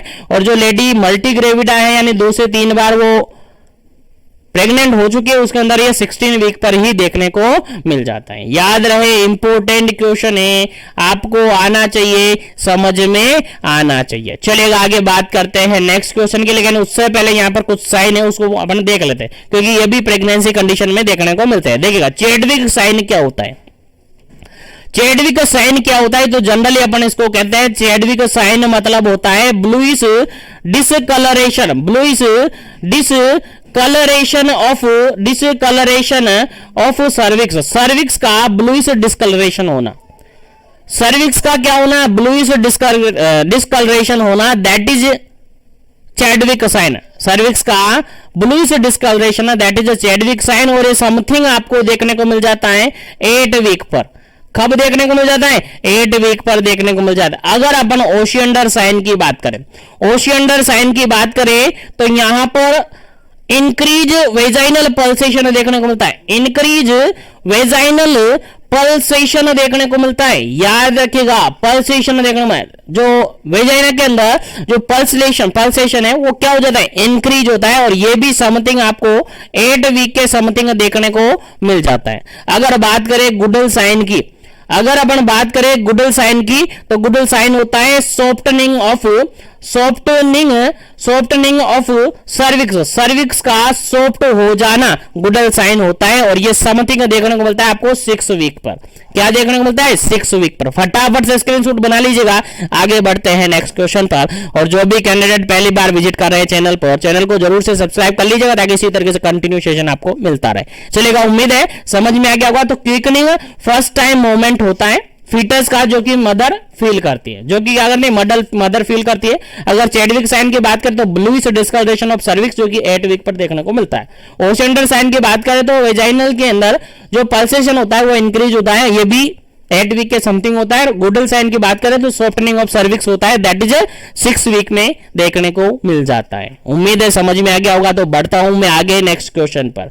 नेक्स्ट क्वेश्चन आपके सामने है काफी इंपोर्टेंट। नेक्स्ट क्वेश्चन आपके सामने काफी इंपोर्टेंट है। नेक्स्ट क्वेश्चन क्या कहता है देखिएगा, number of antenatal visit should be at least. देखिएगा क्वेश्चन सिंपल सा यहां पर ये कहा गया है कि जो एंटेनेटल विजिट करवाते हैं अपन, एंटेनेटल विजिट करते हैं, वो एटलीस्ट कम से कम कितने एंटेनेटल विजिट होने चाहिए। क्वेश्चन समझ में आ गया ना? क्वेश्चन रिपीटेड 101% पूछा जा सकता है। तो यहां पर ऑप्शन है 5, ऑप्शन है 3, थर्ड ऑप्शन है 4 और ऑप्शन नंबर डी है 2। चलेगा, कितने एंटेनेटल विजिट की जरूरत पड़ती है? Number of antenatal visit should be at least कितने विजिट होने चाहिए? जल्दी से आपको आंसर बताना, क्या इसका करेक्ट आंसर होगा? एटलीस्ट इतने तो होने ही चाहिए कि एटलीस्ट इतने तो होने ही चाहिए। चलेगा, इस क्वेश्चन का अगर बिल्कुल करेक्ट आंसर अपन बात करें, इसका बिल्कुल करेक्ट आंसर अगर अपन बात करें तो इसका आंसर होगा आपका ऑप्शन नंबर सी। क्या होगा जी? ऑप्शन नंबर सी होगा, एटलीस्ट 4 विजिट होने चाहिए। एंटेनेटल विजिट की बात करें तो 4 विजिट होने चाहिए, जिसके अंदर से एटलीस्ट 1 विजिट आपका एमओ करेगा। 1 विजिट किसके हैंड में होना चाहिए? एमओ, मेडिकल ऑफिसर के द्वारा किया हुआ होना चाहिए। एटलीस्ट 1 विजिट, ठीक है, एटलीस्ट 1 विजिट। बाकी थर्ड आप अदर हेल्थ वर्कर आपको कर सकते हैं, लेकिन 1 विजिट आपका एमओ करेगा। याद रखेगा, इंपोर्टेंट क्वेश्चन है। अब यहीं पर अगर मैं आपको टाइमिंग बता दूं इनका कि 4 विजिट करते हैं, एंटेनेटल विजिट के अंदर एटलीस्ट 4 विजिट करते हैं। और 4 विजिट का अगर अपन टाइम बताएं तो फर्स्ट विजिट करवाया जाता है। जैसे ही प्रेगनेंसी आपको कंफर्म हो जाती है कि हाँ प्रेगनेंसी कंसीव हो चुके हैं, तो एज सून एज पॉसिबल और विद इन 12 वीक ये करवा देनी चाहिए। विद इन 12 वीक करवा देनी चाहिए। और एटलीस्ट जनरली अपन कहें तो 8 वीक से लेकर 12 वीक तक आप इसको इजीली करवा सकते हैं। सेकेंड अगर विजिट की अपन बात करें तो second visit generally 14 to 26 week पर करवाया जाता है। याद रखेगा, इंपोर्टेंट है, यहां से क्वेश्चन पूछा जा सकता है। थर्ड विजिट की अगर अपन बात करें तो थर्ड विजिट जनरली 28 से लेकर 36 वीक तक करवा सकते हैं। 28 से 36 वीक तक करवा सकते हैं। और फोर्थ विजिट आपका 36 के बाद टिल डिलीवरी आप करवा सकते हैं। तो बेसिकली यहां पर टिल डिलीवरी मतलब टर्म की बात कर रहा हूं मैं। टर्म मतलब जानते हो ना 42 जनरली, जहां तक 42 तक टर्म माना जाता है, फिर पोस्ट टर्म मान लिया जाता है, ठीक है। तो यहां पर जनरली अगर बात करें तो फर्स्ट जो एएनसी करवाई जाती है वो विद इन 12 वीक हो जानी चाहिए, यानी 8 से 12 वीक तक आप जनरली मान सकते हैं। और सेकेंड जो एएनसी आपकी वो 14 to 26 हो जानी चाहिए। और थर्ड 28 to 36 हो जानी चाहिए। और फोर्थ आपकी 36 के बाद हो जानी चाहिए, ठीक है। अब यहां से क्वेश्चन कैसे पूछा जाएगा? आपसे पूछा जाएगा कि सर बताइए, आप बताइए, कम्युनिटी हेल्थ ऑफिसर हैं आप बताइए कि थर्ड विजिट कब करवाया जाता है? थर्ड एएनसी एंटीनेटल विजिट कब करवाया जाता है? आपका आंसर क्या रहेगा? थर्ड। सर हमारा आंसर ये रहेगा कि थर्ड विजिट जो है जनरली हम करवाएंगे सर 28 से लेकर 36 वीक पर, 28 से लेकर 36 वीक पर हम करवाएंगे। सेकंड करवाएंगे अपन 14 to 26 पर। और फोर्थ आपको याद ही है। और फर्स्ट आपको याद रखना है विद इन 12 वीक में हो जाना चाहिए। और टोटल 4 विजिट होंगे, और टोटल 4 विजिट में से एटलीस्ट 1 विजिट जो होता है वो आपका एमओ करेगा। 1 विजिट को कौन करेगा? मेडिकल ऑफिसर करेगा, याद रहे, 1 विजिट मेडिकल ऑफिसर करेगा। चलेगा, आगे बढ़ जाते हैं नेक्स्ट क्वेश्चन पर। उम्मीद है यहां तक क्वेश्चन आपको समझ में आ गया होगा। नेक्स्ट क्वेश्चन आपके सामने काफी इंपोर्टेंट है। नेक्स्ट क्वेश्चन कहता है 70 नंबर क्वेश्चन है, EDT expected date of delivery की बात की जा रही है, और ये इंपॉर्टेंट क्वेश्चन है, आपके एग्जाम में पूछा जा सकता है, क्योंकि ये क्वेश्चन आपने देखा हो तो आपके एग्जाम में भी पूछा जाता है। इस पर राजस्थान सीएचओ की बात कर रहा हूं। राजस्थान सीएचओ के जो एग्जाम हुआ था, कंपटीशन हुआ था, जिससे आप जॉब लगे हैं, उसके अंदर भी एज इट इज क्वेश्चन पूछा गया था, तो आपको याद होना चाहिए। आपके इस एग्जाम में भी पूछा जा सकता है, क्योंकि इससे आपको बार बार पाला पड़ने वाला है। चले, ईडीटी इज कैलकुलेटेड बाय, कैसे कैलकुलेट करेंगे ईडीटी को? पहला ऑप्शन यहां पर एलएमपी, लास्ट मेंस्ट्रुअल पीरियड यहां पर होता है, ठीक है, last date of menstrual period या last day of menstrual period, ठीक है। तो एलएमपी प्लस 9 मंथ करेंगे। सेकंड ऑप्शन है यहां पर LMP plus 9 month plus 7 days करेंगे। थर्ड ऑप्शन यहां पर LMP plus 9 month plus 7 week यहां पर करेंगे। LMP plus 9 month plus 10 days यहां पर करेंगे। क्या करेंगे, कैसे कैलकुलेट करेंगे आप ईडीडी को? एक्सपेक्टेड डेट ऑफ डिलीवरी को कैसे कैलकुलेट करेंगे? चलेगा, जल्दी से बता दीजिएगा कैसे कैलकुलेट करेंगे। चलेगा, इस क्वेश्चन का बिल्कुल राइट आंसर आपका होता है option number B. Option number B बिल्कुल राइट आंसर होता है। क्या करेंगे, जो लास्ट मेंस्ट्रुअल पीरियड है उसका आप 9 मंथ ऐड करेंगे, उसके अंदर 7 डेज ऐड करेंगे, तो आपका ईडीडी निकल कर आपके सामने आ जाएगा। अब यहां से क्वेश्चन कैसे बनाएगा? देखिए, क्वेश्चन कैसे बनाया जा सकता है। मान के चलेगा एक लेडी है जिसका लास्ट एडीडी 12 जून है, 12 जून 2021 का था। अब बताओ कि उसकी डिलीवरी, एक्सपेक्टेड डिलीवरी ईडीडी कब का होगा? क्वेश्चन मार्क आपके सामने है, और इस क्वेश्चन का आंसर मुझे कमेंट में आप देंगे। बाकी मैं इस सेशन को आगे बढ़ाता हूं, मुझे सभी का आंसर होना चाहिए कमेंट्स के अंदर। चलेगा, नेक्स्ट आगे बढ़ते हैं, नेक्स्ट क्वेश्चन की बात करते हैं। 18 नंबर क्वेश्चन है। 18 नंबर क्वेश्चन क्या कहता है, देखिएगा, third visit should be done. जो थर्ड विजिट एएनसी की बात करें, एंटीनेटल विजिट की अगर अपन बात करें, तो थर्ड विजिट कब होता है? थर्ड विजिट कब करवाया जाता है? टाइमिंग ड्यूरेशन मैंने अभी बताया था थोड़ी देर पहले, आपको याद होना चाहिए। पहला ऑप्शन यहां पर है between 8 to 12 week. Second option है 14 to 26 वीक। थर्ड ऑप्शन है 12 to 20 वीक, और फोर्थ ऑप्शन है 28 to 36 वीक। चलेगा, क्या इसका करेक्ट आंसर होगा? एक्यूरेट आंसर आपको देना है, उसके बाद करेक्ट आंसर मैं आपको बताऊंगा क्या इसका करेक्ट आंसर होगा, क्योंकि प्रीवियसली क्वेश्चन के अंदर मैं इसके बारे में डिस्कस कर चुका हूं, तो आपका गलत नहीं होना चाहिए। चलेगा, इस क्वेश्चन का अगर बिल्कुल करेक्ट आंसर अपन देखें तो ऑप्शन नंबर डी बिल्कुल करेक्ट आंसर होगा।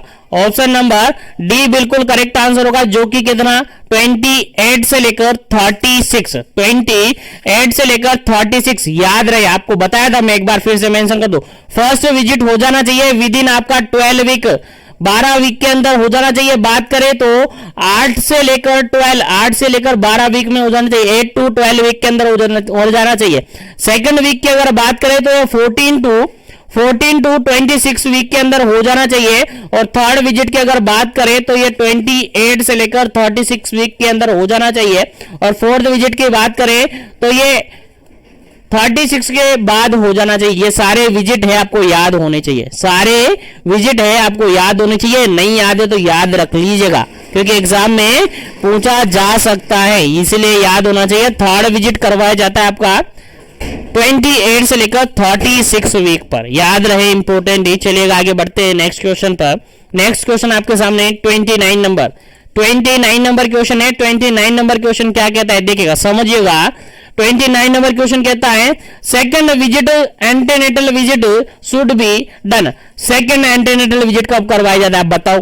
अभी थोड़ी देर पहले मैंने बता दिया, बताओ क्या इसका करेक्ट आंसर होगा। पहला ऑप्शन यहाँ पर 8 to 12 वीक, सेकंड ऑप्शन है 14 to 26 वीक, थर्ड ऑप्शन यहाँ पर 12 to 20 वीक, और फोर्थ ऑप्शन यहाँ पर 28 to 36 वीक। चलिएगा, क्या इसका करेक्ट आंसर होगा?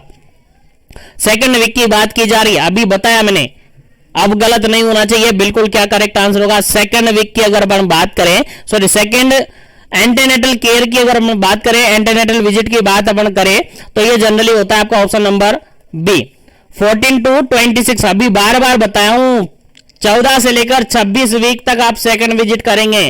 पहला विजिट 12 वीक के अंदर करेंगे, दूसरा आप 14 से लेकर 26 तक करेंगे, और तीसरा आप 28 से लेकर 36 तक करेंगे, और चौथा 36 के बाद आप करेंगे, 36 के बाद आप करेंगे।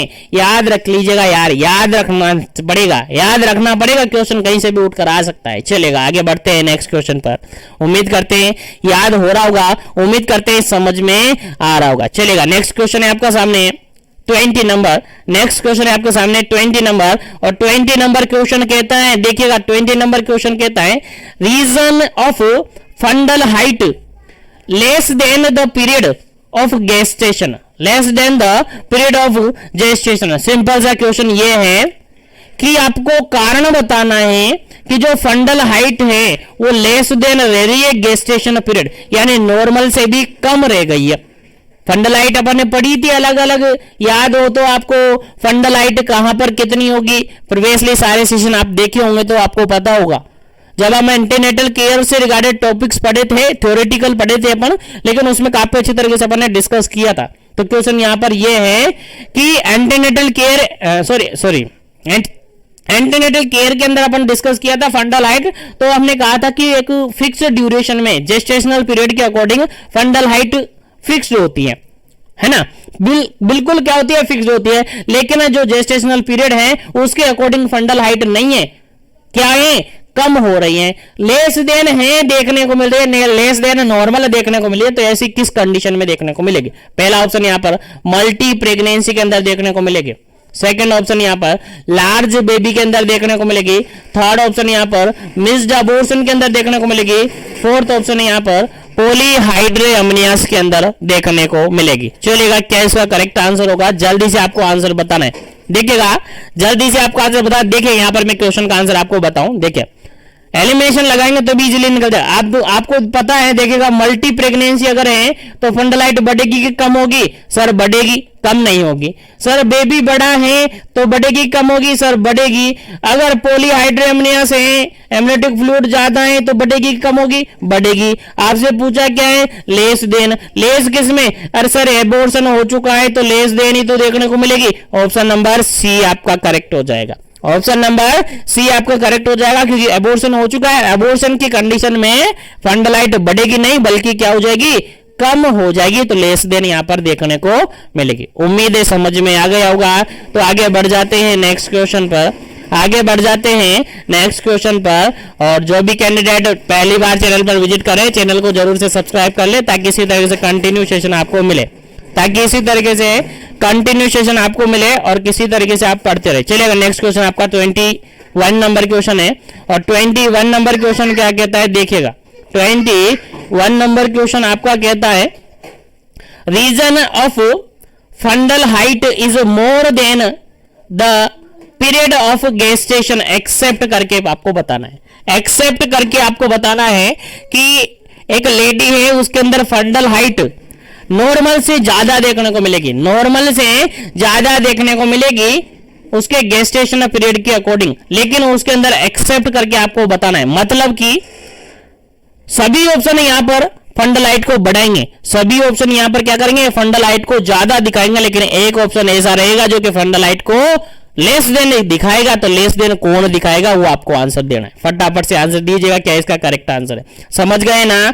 एक्सेप्ट करके निकालना है। सभी ऑप्शन यहां पर फंडल हाइट को बढ़ाते हैं, लेकिन एक ऑप्शन फंडल हाइट को कम रखता है। चलेगा, पहला ऑप्शन यहां पर मल्टी प्रेगनेंसी, सेकेंड ऑप्शन यहां पॉलीहाइड्रोअमनियास, थर्ड ऑप्शन यहां पर हाइडिटी फोम मोल, और फोर्थ ऑप्शन यहां पर IUGR। चलेगा, जल्दी से आंसर दीजिएगा ताकि आगे बढ़े अपन क्वेश्चन में।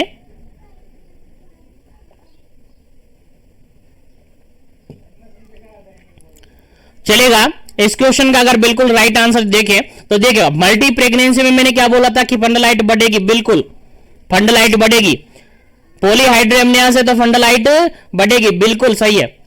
थर्ड ऑप्शन की बात करें तो हाइड्रेटिफोल मोल है, तो इसके अंदर भी जनरली फंडलाइट क्या होती है, बढ़ती है। क्या होती है, फंडलाइट बढ़ती है। लेकिन IUGR है, IUGR बोले तो intra uterine growth restriction, intra uterine growth retardation, अगर ऐसी कंडीशन है तो फंडलाइट घटेगी। आपसे पूछा क्या है, एक्सेप्ट करके, मोर देन बताया कि सभी मोर देन है लेकिन एक कम करेगा, तो ये एक्सेप्ट करके आपको निकाल दिया।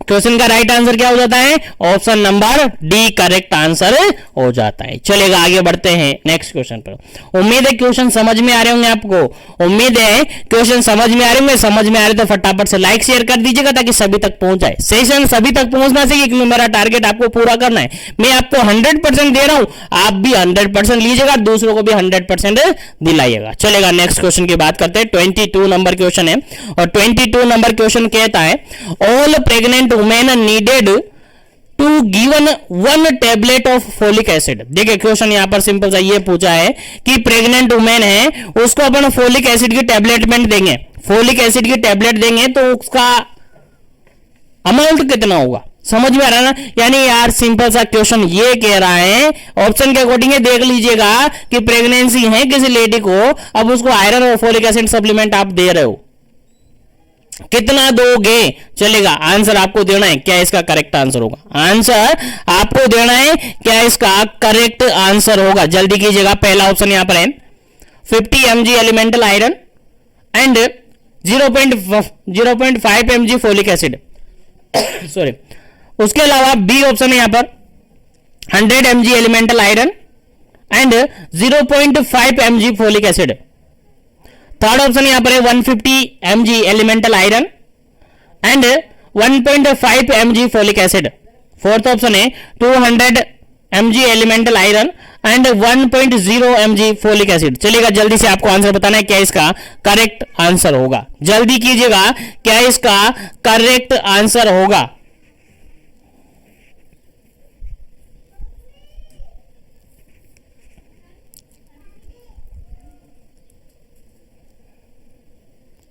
चलेगा, इस क्वेश्चन का बिल्कुल करेक्ट आंसर है, बिल्कुल करेक्ट आंसर है ऑप्शन नंबर बी, बिल्कुल करेक्ट आंसर है।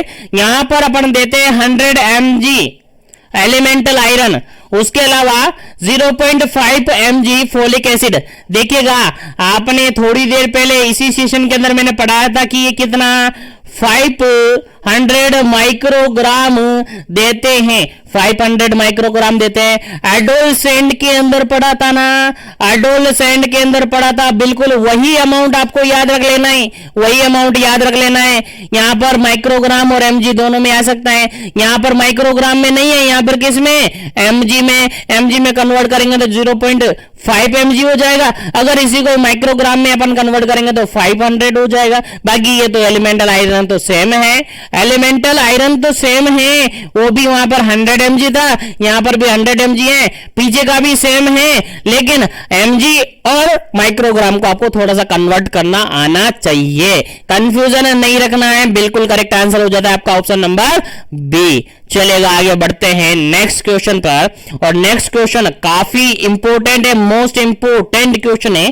कहता क्या है, देखिए 23 नंबर क्वेश्चन है। 23 नंबर क्वेश्चन कहता है all pregnant women need to given 1 tablet of folic acid at least. देखिए क्वेश्चन यहां पर सिंपल सा ये है, एक टेबलेट डेली देनी है, ठीक है, 1 tablet of iron folic acid at least. देखो सिंपल सा क्वेश्चन यहां पर यह है कि प्रेग्नेंट लेडी को हम जो सप्लीमेंट प्रोवाइड करते हैं, iron folic acid supplement provide करते हैं, वो एटलीस्ट कितने दिनों तक देना चाहिए, कितने टाइम तक आप दोगे। पहला ऑप्शन यहां पर है 30 डेज तक, सेकंड ऑप्शन है 60 डेज तक, थर्ड ऑप्शन है 90 डेज तक, फोर्थ ऑप्शन है 180 डेज तक। चलेगा बताइएगा जी, जो अपन आयरन एंड फोलिक एसिड देते हैं, IFA जो अपन देते हैं, आयरन एंड फोलिक एसिड अपन देते हैं, वो कितने दिनों तक देंगे प्रेग्नेंट लेडी को, 30 दिन, 60 दिन, 90 दिन और 180 दिन। आपका आंसर क्या रहेगा जी, फटाफट से आंसर बताइए।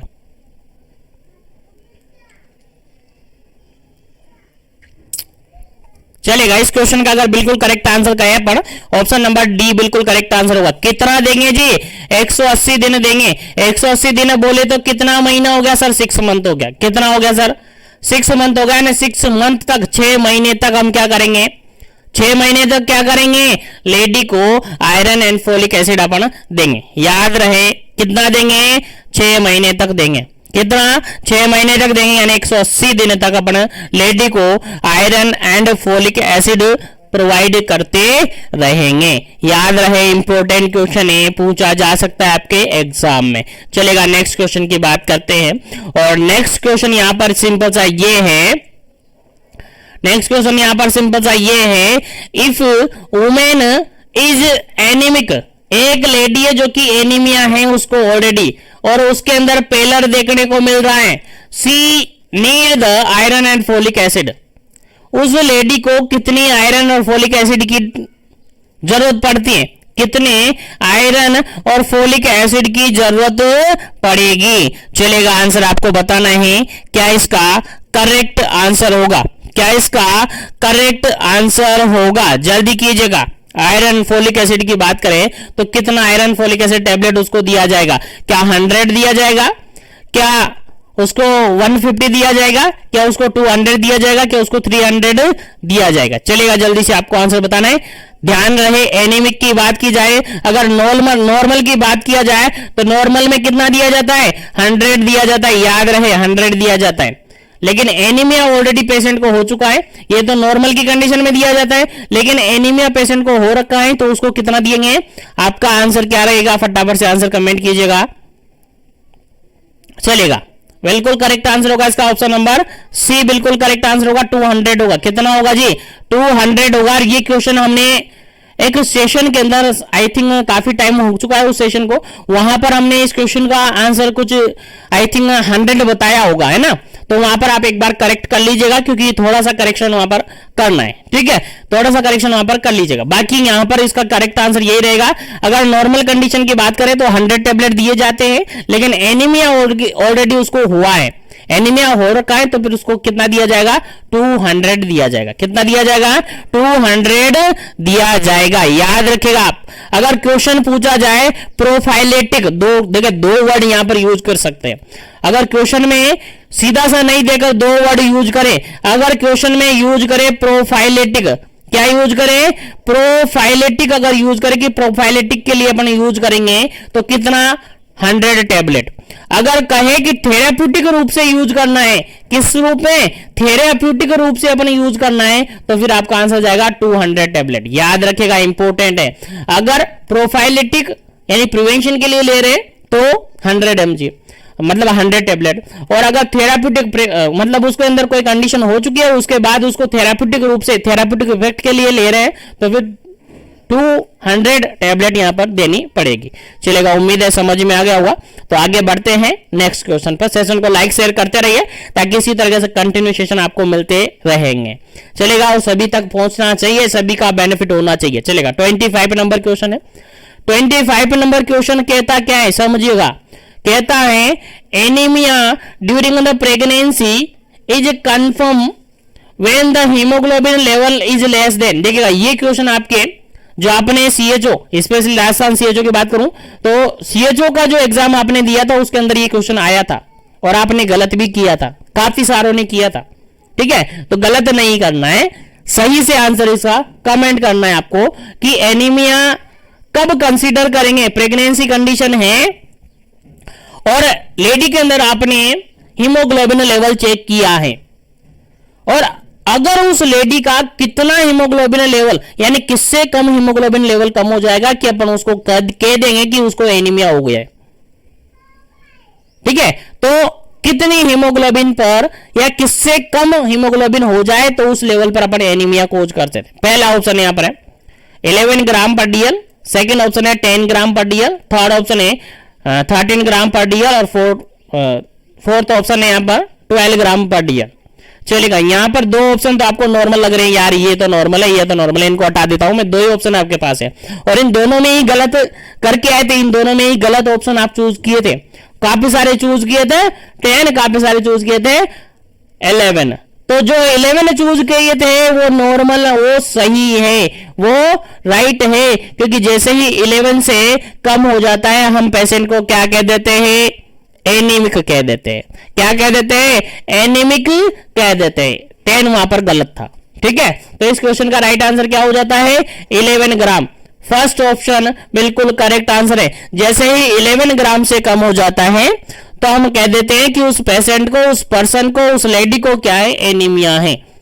और ये अकॉर्डिंग टू WHO डाटा है, उन्होंने भी यही बोल रखा है, उन्होंने भी यही बता रखा है, उनके डाटा में भी यही है, ठीक है। तो याद रखें 11 ग्राम पर DL से अगर कम हो जाता है हीमोग्लोबिन लेवल तो उसको अपन क्या कह देते हैं कि उसको एनीमिया हो गया है। चलेगा, नेक्स्ट क्वेश्चन की बात करें। नेक्स्ट क्वेश्चन सिंपल सा ये कहता है, 26 नंबर क्वेश्चन है, कहता है women with the severe anaemia, एक लेडी जिसको सीवियर एनीमिया हो रखा है तो उसके अंदर हीमोग्लोबिन लेवल कितना से कम होगा, कितने से कम होगा। आंसर आपको बता रहे हैं, क्वेश्चन समझ में है ना। एक लेडी है जिसको सीवियर एनीमिया कंसीडर किया गया है, सीवियर एनीमिया डायग्नोज कर दिया है, तो बताओ उसके अंदर हीमोग्लोबिन लेवल कितने से कम होगा। क्या 10 से कम होगा, क्या 7 से कम होगा, क्या 6 से कम होगा, क्या 9 से कम होगा। चलेगा, आंसर आपको बताना है क्या इसका करेक्ट आंसर होगा। उसके अंदर हीमोग्लोबिन लेवल कितना होगा, सीवियर एनीमिया कंसीडर कर दिया गया है, डायग्नोज कर दिया गया है। चलेगा, बिल्कुल करेक्ट आंसर आपका होगा ऑप्शन नंबर बी, बिल्कुल करेक्ट आंसर होगा। अगर 7 ग्राम पर DL से कम हीमोग्लोबिन लेवल है तो अपन कंसीडर कर सकते हैं कि उसके अंदर क्या है, सीवियर एनीमिया है। क्या है, सीवियर एनीमिया है। याद रखिएगा, डाटा अकॉर्डिंग टू WHO है, याद होना चाहिए आपको। चलेगा, नेक्स्ट क्वेश्चन की बात करते हैं। नेक्स्ट क्वेश्चन आपके सामने काफी इंपॉर्टेंट है, काफी इंपॉर्टेंट है नेक्स्ट क्वेश्चन है आपका 27 नंबर क्वेश्चन कहता है, if women receive the first dose after 38 week of pregnancy, then the second dose may be given the post natal period after the gap of, देखिए question यहां पर simple सा ये है, क्वेश्चन सिंपल सा यहां पर ये है कि एक लेडी है TT एडमिनिस्ट्रेशन से क्वेश्चन है। TT जो टीटनस टॉक्सोइड जो एडमिनिस्ट्रेशन करते हैं अपन, TT एडमिनिस्ट्रेशन से रिगार्डेड क्वेश्चन है कि अगर एक लेडी है जिसको 38 वीक पर पहला डोज लगाए, TT का पहला डोज लगाए 31 वीक पर, अब उसको सेकेंड डोज लगाना है, सेकेंड डोज उसको लगाना है तो कितने गैप पर लगाएंगे, कितने गैप पर सेकेंड डोज लगेगा। पहला ऑप्शन यहां पर 2 वीक पर, सेकेंड ऑप्शन है यहां पर 4 वीक पर, थर्ड ऑप्शन यहां पर 8 वीक पर और फोर्थ ऑप्शन यहां पर 12 वीक पर। और ऐसा क्वेश्चन भी आई थिंक आपने जो कंपटीशन एग्जाम दिया था CHO का उसके अंदर पूछा गया था और इंपॉर्टेंट है, आपके एग्जाम में पूछा जा सकता है। तो जनरली आप सबको पता होगा कि अगर कोई सिमिलर डोज है, कोई सिमिलर डोज आप लगा रहे हो तो सिमिलर डोज के अंदर एटलीस्ट आपको 4 वीक का गैप होना जरूरी है। 4 वीक बोले तो 1 मंथ का गैप जरूरी होता है। कोई भी सिमिलर डोज है तो सिमिलर डोज के बीच एटलीस्ट 1 मंथ का गैप होना जरूरी होता है। कितना, 1 महीने का या 4 वीक का गैप होना जरूरी होता है। इसलिए आपका सेकंड ऑप्शन यहां पर बिल्कुल करेक्ट आंसर होता है। 4 वीक का गैप होना चाहिए, 2 डोज के बीच में 4 वीक का गैप होना चाहिए, याद होना चाहिए आपको भी। दिखे, चलिए आगे बढ़ जाते हैं नेक्स्ट क्वेश्चन पर। उम्मीद है सेशन लाइक शेयर करते रहेंगे और लाइक शेयर कर रहे होंगे ताकि सभी तक सेशन पहुंच जाए, और जो भी नया जुड़ता है उसको चैनल को सब्सक्राइब कर लेना है ताकि सेशन उनको डेली मिलता रहे। चलेगा, नेक्स्ट क्वेश्चन की बात करें। 28 नंबर क्वेश्चन है। 28 नंबर क्वेश्चन थोड़ा सा समझने वाला है, समझिएगा, क्योंकि इस क्वेश्चन को पहले भी अपन डिस्कस कर चुके हैं। तो यहां पर देखिएगा, if the women has been previously immunised with 2 dose, ये भी TT से रिगार्डेड क्वेश्चन है। TT से रिगार्डेड क्वेश्चन है कि एक लेडी जिसको पहले ही 2 डोज कंप्लीट हो चुके हैं, 2 डोज लगे हुए हैं प्रीवियसली प्रेगनेंसी में, एक लेडी है जो कि प्रीवियसली प्रेग्नेंट हुई थी, उसके अंदर उसके TT के दोनों डोज लगा दिए गए थे। अब with in the first 3 year, 3 साल के पहले, ठीक है, 3 साल से पहले ही वो लेडी प्रेग्नेंट होती है। अब उसको क्या करेंगे, कितने डोज आप लगाएंगे, कितने डोज आप लगाएंगे? पहला ऑप्शन है यहाँ पर नो एडमिनिस्ट्रेशन, कोई डोज नहीं लगाएंगे। सेकंड ऑप्शन है 1 डोज लगाएंगे। थर्ड ऑप्शन यहाँ पर 2 डोज लगाएंगे। और फोर्थ ऑप्शन यहाँ पर नन ऑफ दी अबव। चलेगा, क्या इसका करेक्ट आंसर है? एक लेडी है जिसने प्रीवियसली प्रेगनेंसी में पूरे डोज कंप्लीट थे टीटी के, अब उसके बाद 3 साल के अंदर अंदर वो फिर से प्रेग्नेंट हुई है, तो उसके अंदर टीटी के कितने डोज आप लगाएंगे? 1, 2, 3 या फिर नहीं, या फिर कुछ भी नहीं? चलेगा, आंसर आपको बताना है। चलेगा, अगर ऐसा केस है, अगर ऐसा केस पाया जाता है जिसमें लेडी ने ऑलरेडी प्रेग्नेंट थी और उसके कंडीशन में फुली इम्यूनाइज्ड है, दोनों डोज उसके क्या हैं, कंप्लीट हैं, दोनों डोज कंप्लीट हैं। अब लेडी 3 साल के अंदर 3 ईयर के अंदर ही क्या हो गई है, प्रेग्नेंट हो गई, तो ऐसी कंडीशन में केवल सिंगल डोज लगेगा। क्या लगेगा? केवल सिंगल डोज लगेगा। ऑप्शन नंबर बी बिल्कुल करेक्ट आंसर है। याद रखेगा, लेडी प्रीवियसली प्रेगनेंसी में फुली इम्यूनाइज्ड है, टीटी इम्यूनाइज्ड है, और उसके बाद उसने 3 साल के अंदर अंदर फिर प्रेगनेंसी कंसीव कर ली है, तो उसके अंदर केवल और केवल टीटी का एक ही डोज लगेगा, जिसको बूस्टर डोज अपन कहेंगे। क्या कहेंगे? बूस्टर डोज अपन कहेंगे। चलेगा, नेक्स्ट क्वेश्चन की अपन बात करते हैं। उम्मीद है यहां तक सभी क्वेश्चन आपको समझ में आ गए होंगे। नेक्स्ट क्वेश्चन आपके सामने 29 नंबर, और 29 नंबर क्वेश्चन कहता है the doses of TT injection to be given to the pregnant women. Pregnant women को जो टीटी इंजेक्शन अपन लगाते हैं उसका डोज कितना रखते हैं, कितना डोज देते हैं? पहला ऑप्शन है 0.05 ml, सेकेंड ऑप्शन है यहाँ पर 1.5 ml, थर्ड ऑप्शन है 0.5 ml, और फोर्थ ऑप्शन है 0.25 ml। चलेगा, क्या इसका करेक्ट आंसर होगा? टीटी इंजेक्शन आप लगा रहे हो, टीटी वैक्सीनेशन आप लगा रहे हो लेडी को, तो आप कितना डोज फिक्स करेंगे उस लेडी के लिए? अब आप सबको पता है टीटी का तो फिक्स डोज है, टीटी का तो फिक्स डोज है 0.5 ml लगाते हैं। ऑप्शन नंबर सी बिल्कुल करेक्ट है। याद रखना है, जिसको याद नहीं है, टीटी का जो डोज लगता है वो कितना लगता है? 0.5 ml लगता है। याद रहे, इंपोर्टेंट क्वेश्चन है। और नेक्स्ट क्वेश्चन की बात करते हैं। इंपोर्टेंट क्वेश्चन है, उम्मीद है आपको समझ में आ गया होगा। 29 नंबर क्वेश्चन का बिल्कुल करेक्ट आंसर होता है आपका 0.5 ml, बिल्कुल करेक्ट आंसर है ऑप्शन नंबर सी।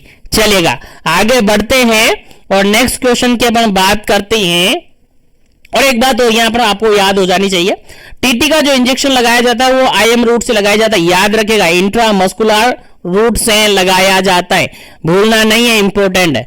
चलेगा, नेक्स्ट क्वेश्चन की बात करें 30 नंबर, और 30 नंबर क्वेश्चन क्या कहता है समझते। 30 नंबर क्वेश्चन कहता है which is the following advice to the pregnant women except. देखिए क्वेश्चन यहां पर यह है कि आप फॉलोइंग सभी ऑप्शन के अकॉर्डिंग, सभी जो ऑप्शन है सभी एडवाइस आप प्रेग्नेंट लेडी को देंगे। Which is the following advice to the pregnant women.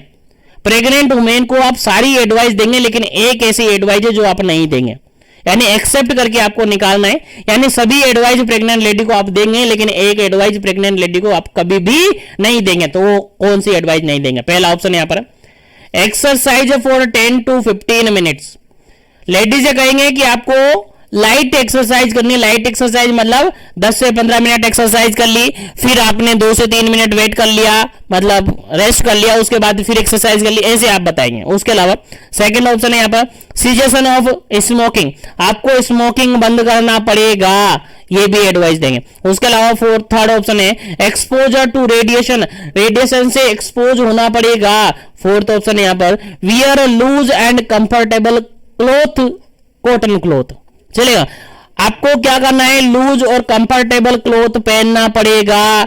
चलेगा, अब बताइए क्या एडवाइस आप पेशेंट को नहीं देंगे? सभी एडवाइस देंगे, लेकिन एक गलत है, वो निकालनी है। फटाफट से अपना आंसर का सबमिट कर दीजिएगा, उसके बाद इसका करेक्ट आंसर आपको बताया जाएगा। चलेगा, जल्दी कीजिएगा।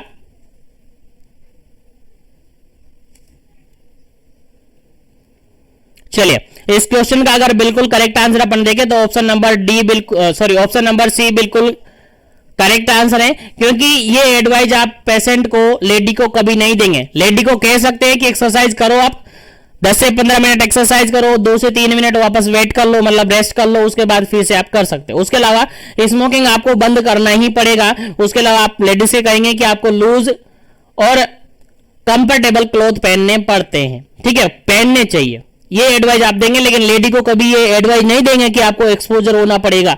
रेडिएशन से हार्मफुल इफेक्ट हो सकता है उसकी प्रेगनेंसी पर, इसलिए ये एडवाइस कभी भी नहीं देंगे, ये एडवाइस गलत है। इसलिए आपका आंसर क्या हो जाता है, यही हो जाता है option number C, exposure to radiation, क्योंकि हमें एक्सेप्ट करके निकालना था। उम्मीद है यहां तक के सारे क्वेश्चन आपको समझ में आ गए होंगे।